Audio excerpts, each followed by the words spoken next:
All right, everybody, welcome to the 2020 early signing day for the class of 2021 for Kent State football. We've got head coach Sean Lewis here to talk about the exciting class of newcomers. And coach, just start us off here with a kind of an opening statement on how you felt the whole process came together as a whole. Yeah, well, first and foremost, need to say thank you to everyone who made this happen. This was actually a very unique set of recruiting circumstances that we were all under. The staff did a really good job going with the flow, adjusting with the changes, and a special shout out to Angie Hall, who heads our academic department with our student athletes, Stephanie Rosinski, and the compliance office, Phil Tizio, for navigating the waters of the ever-changing landscape that was the NCAA legislation and keeping us up to date with everything that was going on so that we could recruit and do the things that we needed to do to continue to build on the success that we've had and the momentum that we've generated, and really feel like the 12 young men that have signed really add value. They're great cultural fits. They have the traits and come from great families of all the things that we are looking for, that we know are a good fit for us. Very proud that we signed 3 more kids in this small signing class from Ohio, hopefully with one more coming in this evening that we're still working on. Was able to add another family member from Western PA, another family member for West Virginia, and all things being told, as it stands right now, as we go forward, roughly 50% of our roster will be from within a 3-hour drive time or the state of Ohio, which is really something that, when we came in about 3 years ago now, is something that we said it was going to be an emphasis to recruit at home, to recruit local, to keep those kids here, and was a major draw to what made Kent so attractive. And, at the time said it was a sleeping giant. And obviously that giant is been awoken and people are taking notice. So also, the other thing that is really exciting about this class before we open it up for questions and everything is that it's a group of winners. There's only one kid that we signed whose high school team did not make the playoffs. There's 2 state champions in this group, and we have a third member of this signing class in Leon Williams, outside linebacker, who will actually be competing for his semifinals in the semifinal round this week, and still has the opportunity to add to that list of state champions. So very pleased with that. And then last note before we get into questions, and be happy to answer anything, is that the overall GPA for this group is a 3.13. So again, well-rounded individuals, great families, hard workers, winners, the things that we put tremendous value in, and looking forward to getting them here on campus in the near future. We'll have at least 6 early enrollees, if not more. So excited to get them here for January winter workouts and get rolling and building and continue to elevate our great Kent State program and this Flash Fast family. Very cool, coach. Thank you for that opening statement. A couple of the questions I've been sent my way involve guys that aren't from the United States. Just talk a little bit about the pipeline of Australia and Canada to Kent, Ohio. Yeah, again, I think that starts first and foremost with our university and our community, and the great way that we are able to showcase the value of a Kent State education that gets that first initial interest. Canada has been a spot that has been great to us, and again, is not really that far away with great population. And so we've been able to have another successful run at a Canadian in Brad Kameu, who's a dynamic safety and will be one of those early enrollees here getting to campus in January. So excited to get him into town. And then obviously Jack Lowe. And I also need to mention Josh Smith, the punter from Australia, and Jack being the defensive lineman. Josh, we signed last class, and given everything that happened and how it affected the world, it affected Josh's ability to get to campus, and with all the uncertainty, he'll be enrolling in January, even though he was part of our last class. And then Jack will be coming in January as well. And again, the way, even though the world is a very big place, and Jack was 15 hours ahead of us and was able to sign his NLI first and foremost, the world is still, it's become a very small place as well, through social media, through the availability of video and the ease of communication, able to build a relationship, and really thankful and again humbled by the fact that especially Jack's mom and his family.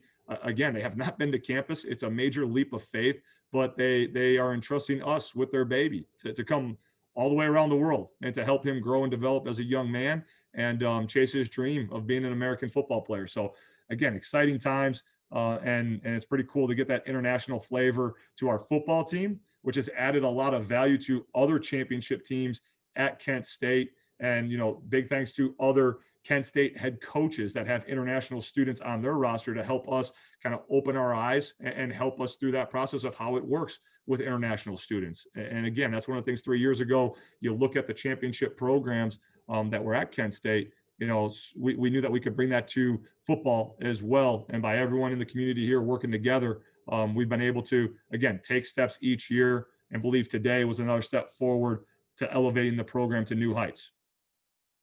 Thank you, Coach. We'll kind of turn it over let's start with Jack with TV2. Jack, do you have any questions for Coach?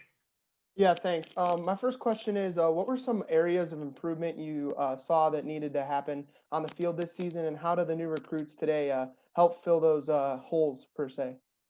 Yeah, I mean, as always, it's going to start up front, and we were able to add some defensive help to the front. With Big Maceo Williams, local Northeast Ohio, from St. Vincent St. Mary's. He's about 6'3", 260 right now. Had roughly 50 tackles this year as an interior defensive lineman. So looking to add a little bit more depth and competition in the front there. Leon Williams, who I mentioned before, who's playing in the semifinals this week down in Georgia as an outside linebacker, will be one that will help us in the front seven defensively. Luke Miller, who's a state champion from Pine Richland in Western PA, really great program. He was actually the MVP of the state championship game. Sideline to sideline, active, downhill thumper linebacker that we're eager to get to campus. And then again, we mentioned Jack, but him being 6'5", roughly 245 right now, great frame, great athleticism that will bolster the front. So there was an emphasis there in the front seven defensively. And we're still looking, and we have a chance to be very selective because of the way our seniors, who at the start of this recruiting cycle, we thought were going to be graduating and have exhausted eligibility. Well, obviously they came back if they've announced in the past week or so, but we still have a scholarship and a number available where we're really looking for the best offensive lineman, the best cultural fit, all the things that I mentioned in the opening statement that can add value to our offensive line as well. You mentioned the seniors who decided to come back for next season. What does playing under those guys mean for the new recruits, and how good is it to have those leaders back for next season?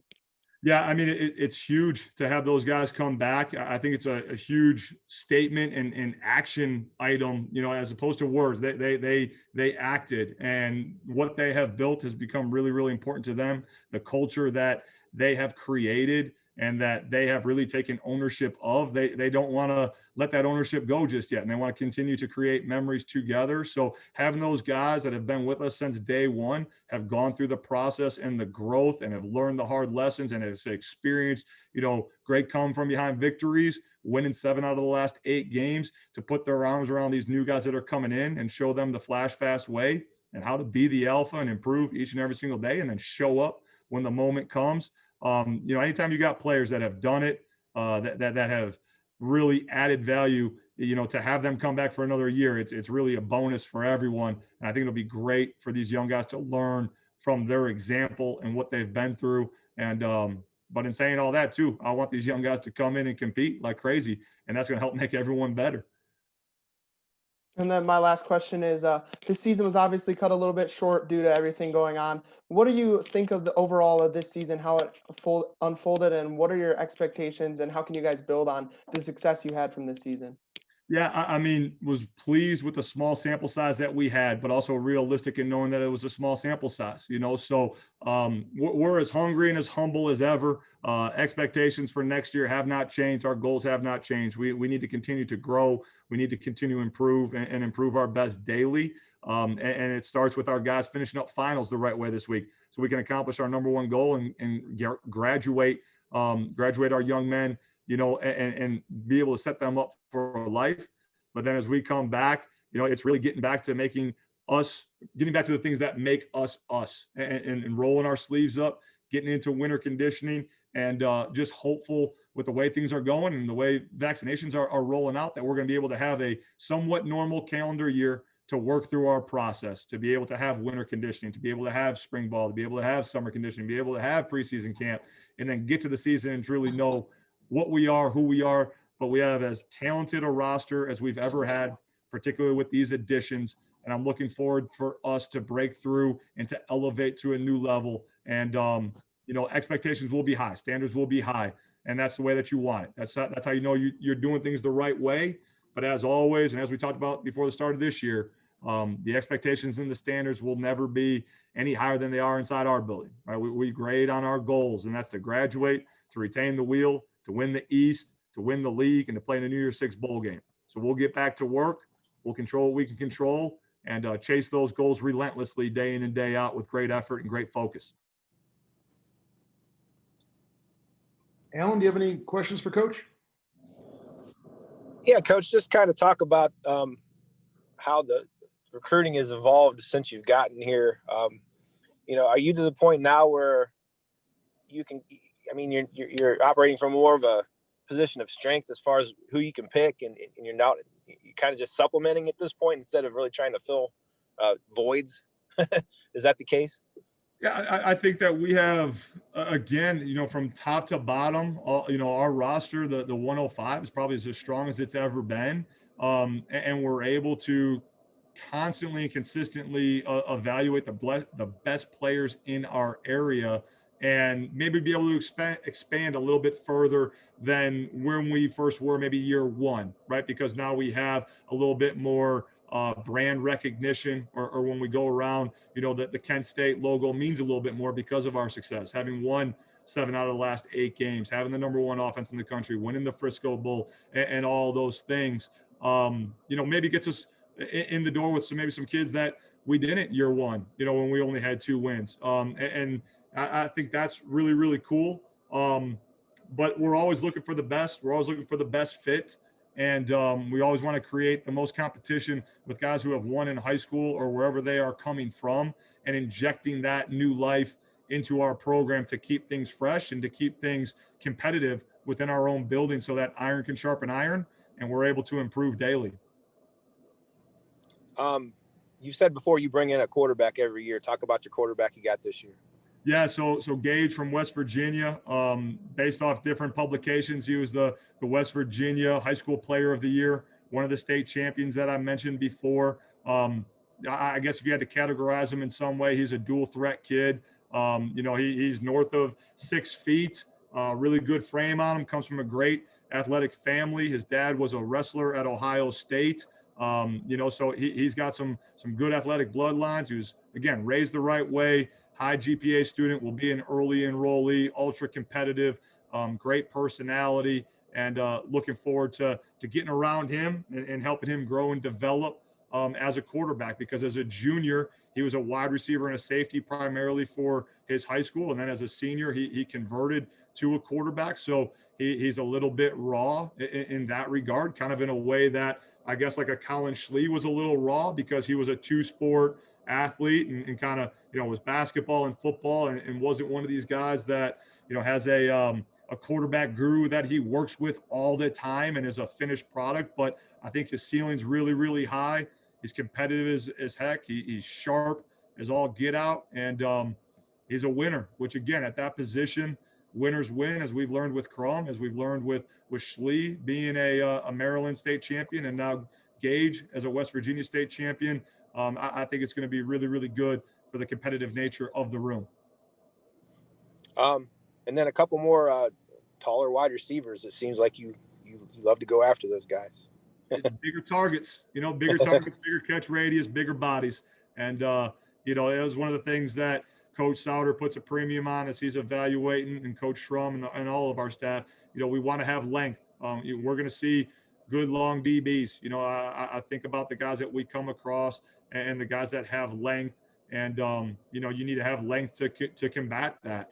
So we put a premium on speed, we put a premium on length, and Naran and Marcus add and obviously check the boxes when it comes to those traits, those physical traits. But again, deeper than that, high football IQ kids, great work ethic. I tell you what, with all of our kids, you really got to see through this whole pandemic and the adversity that they were faced with, the guys who were finding ways to continue to train, continue to work out, and really get a great gauge of what their work ethic is and how much that everyone says they love the game, but what's their passion to train and how they embrace kind of the day-to-day process of it all. And all these guys, that really, really jumps out with them. So again, I'm excited to take the next step with these guys, and see the way that they grow and develop. And I think especially those two kids with Naran and Marcus, they got some high ceiling, some high upside, and their best ball's ahead of them.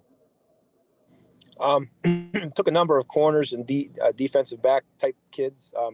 Was that kind of a deal where you just saw some depth issues there, and that was kind of a little bit because of some natural attrition, and part of that too was because of the philosophical change to where we've gotten to more of a 3 safety alignment, 3 safety structured cells. So we needed to balance up some numbers from in the past. The previous recruiting classes, we were operating under a 3-4 alignment with 2 safeties on the field. Now we are primarily operating where we have 3 safeties on the field. So that's just more or less, we got to recruit to our plan and recruit to our philosophy and philosophically, as we've talked a lot about throughout the course of the year, and rightfully so. Defensively, we've made some adjustments. So we need to recruit and align our recruiting efforts to match what we want our plan to be on the field defensively. You took a rush linebacker and the lineman you already mentioned on defense. Kind of what's the general, just kind of fitting into the philosophy of what you're trying to do there to become better at stopping the run? Get big bodies, long leverages, great strength, great frames that we can develop, get them here, teach them the scheme so that they can play the game with passion, that they can have great fundamentals and great self-discipline so that they can execute and do their job. It's not overly complicated. We got to do the basics the right way. And usually the guys that pick their parents the right way and got great genetic traits and can execute fundamentals, know their job, do their job, and do it with a passion and good self-discipline, those guys have some good success.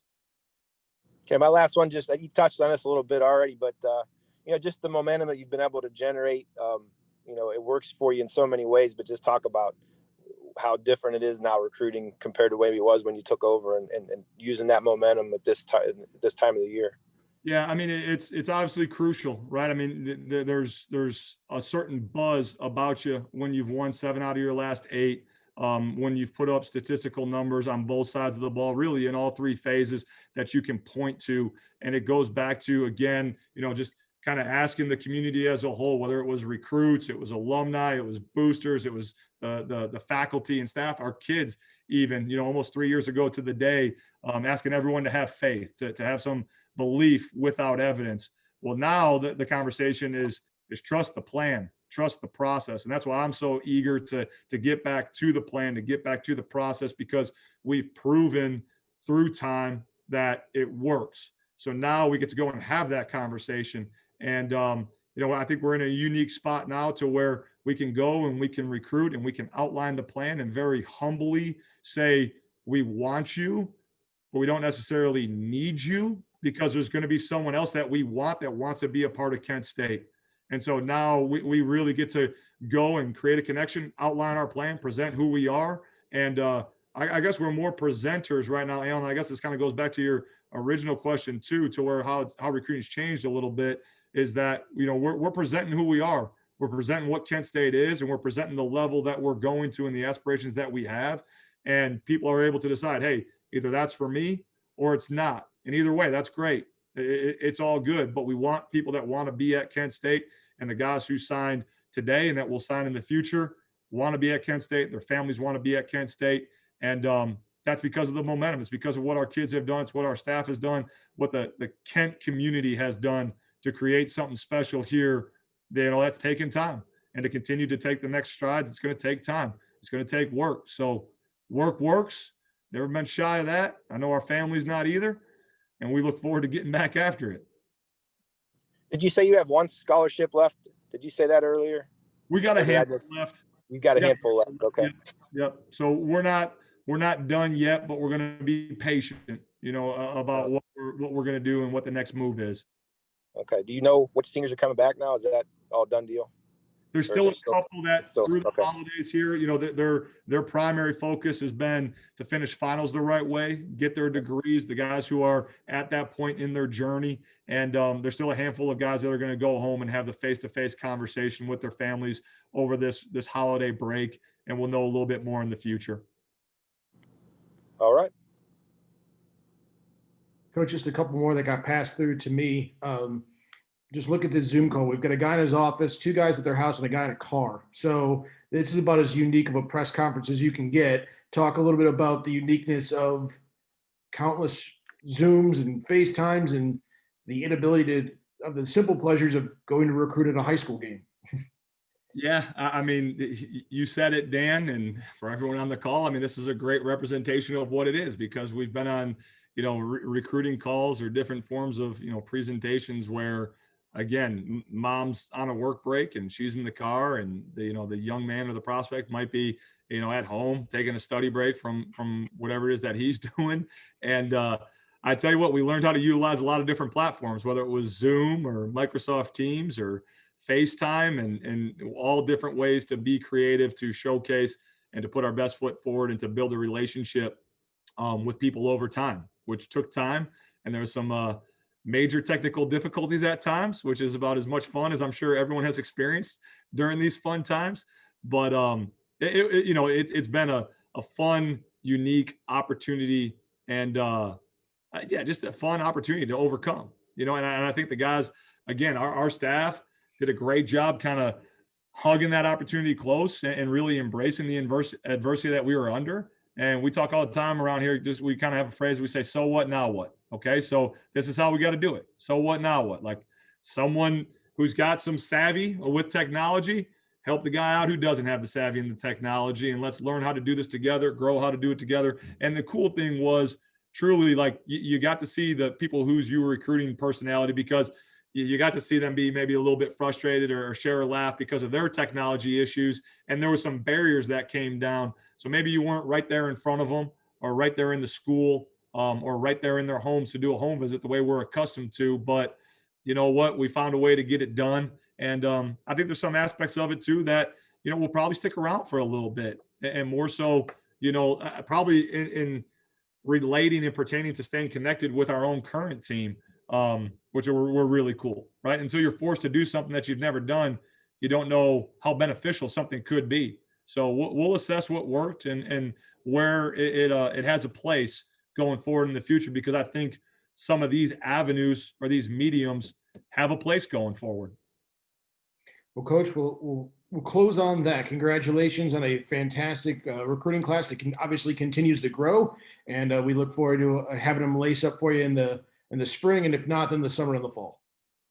Yeah, and I appreciate it. And real quick before we go, Jack, please, thank you to you, and if you would pass along to Ben as well, tell him thanks for all his coverage for the year and what you guys do. I know it's been a challenge for y'all and everything that you guys are going through, but I appreciate your efforts and your coverage with everything that you guys do. Okay, so please get that message to Ben. All right, and Alan, we traded some messages the other day, but again, thank you I know this hasn't been easy for you guys. I know a lot's been made about our end, and that's what people want to talk about, but it's important that you guys know I appreciate the efforts that you guys have made through all this crazy stuff to give us the coverage. And I'm including you guys when I say the Kent community, because you guys are a big part of what we're doing to move this thing forward. So truly, thank you for that, and hope you guys have a great holiday season, because I probably won't talk to you till then. Thanks, guys. See you guys. Go Flash.